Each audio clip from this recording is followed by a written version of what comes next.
About that.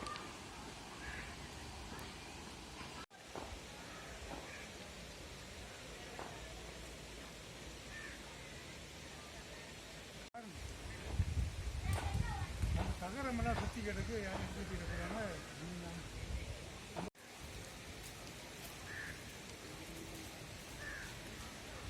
இன்னும் ஒன்றும் ஆண்ட போடுவோம் ஐயா இப்படி ஆண்ட போடுவோம்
அந்த ஆலமரம் சம்பூர்ணமா உடஞ்சி வந்து கோபுரத்தோட போயிடுச்சு.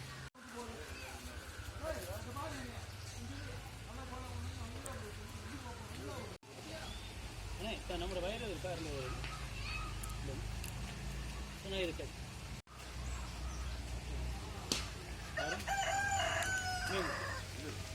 பார்த்தோம் நம்பர் பாத்தியா போய் பார்க்கவே இல்லை நான் இன்னைக்கு தான் விழுந்து பாரு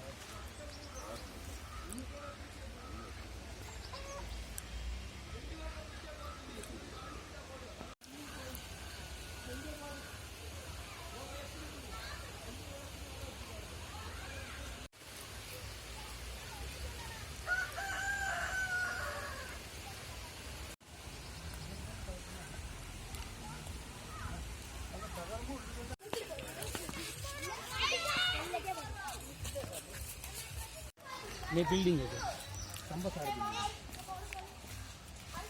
හරි මේ ඊයේ මං හිතන්නේ දෙක කාලේ වගේ මේ ඩම් කීලා සත්‍යයක් ආවා ඊට පස්සේ ඒ විලා කට්ටිය ඔක්කොම බලනකොට මේ මේ වෙල සිද්ධෙක් වුණා මේ සම්බකාරය වලට දිගට මේ බයිනවා ඒ නිසා එහෙම ඒ වගේ මේ ඩැමේජ් එක වෙලාව තියෙන්නේ මෙතන ක්‍රස් නිසා ඒ නිසා ඒක මං හිතන්නේ ඒක ලොකු ඩැමේජ් එක මේක සම්බකාරය අනිත් එක්ක මේ අර වොලිබෝල් කෝට් එක තියෙන ඒක වොලිබෝල් කෝට් එක සම්පූර්ණයෙන්ම කඩලා තියෙන ඔක්කොම මේ කැඩිලා තියෙන ඒ නිසා අපිට පිරියඩ් ලොකු ඩැමේජ් වුණා ඒ නිසා මේක සම්බන්ධ කරලා මේ කවුරුරි මේ වගකියන්ට මාතුරු ඉන්නවා නම් ඒක හරිකසලා දුන්නොත් හොඳයි කියලා මං මේ වෙලාවට කියනවා. හරි. நேற்றைய தினம் நான் கெம்பியன் மேப்பிரிவில் வந்து பாரிய ஒரு விபத்து மழை தொடர்ச்சியாக பெய்து கொண்டு இருந்த போதும் நினைக்கிறேன் இரவு ஒரு 2-2:30 மணி அளவில் பெரிய சத்தம் ஒன்று கேட்டுச்சு. அதுக்கு பிறகு வந்து பார்க்கும்போது இந்த இடத்துல நினைக்கிறேன் பழமை வாய்ந்த ஒரு மரம் நீண்ட காலமாக உள்ள ஒரு அடையாளமாக இருக்கின்றது கெம்பியனில். இது ஆலமரம்னு சொல்றது. இது வந்து ஒரு பாகம் அப்படியே உடைந்து விழுந்து இங்கே கோஆபரேட் சம்பக்கார இருக்குது, சம்பக்கார சம்பூர்ணமா கூரையோட மேற்பகுதியோட அப்படியே உடைந்து பாரிய ஒரு சேதமா இருக்குது. அதுவும் அதே போல இந்த ஒலிபோல் மைதானம், இந்த மைதானத்துடைய அந்த பாதுகாப்பு வேலி வயர் நெட் அடிச்சிருந்துச்சு, அந்த வயர் நெட்டும் முழுமையாக பாதிக்கப்பட்டிருக்குது. ஆகவே இது இரண்டுமே பிரதானமான தேவையான ஒரு விடயம். எனவே இது வந்து சம்பூர்ணமாக பாதிக்கப்பட்டிருக்குது.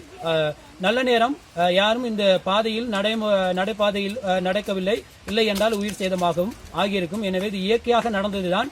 இருந்தாலும் இந்த பாதிப்புக்கான வேலைகளை சம்பந்தப்பட்ட அதிகாரி, தோட்ட முகாமைத்துவமாக இருக்கலாம் அல்லது பிரதேச சபையா இருக்கலாம், பிரதேச செயலகமா இருக்கலாம், இதுக்கு சம்பந்தப்பட்ட அதிகாரிகள் இந்த வயர் நெட் அதே போல இந்த சம்பக்காரத்துக்களோட இந்த கூரை ஆகியவற்றினை புனரமைப்பு செய்து தருமாறு இந்த வேளையில் நாங்கள் பொதுமக்கள் சார்பாகவும் நான் இதனை முன்வைக்கின்றேன். நன்றி.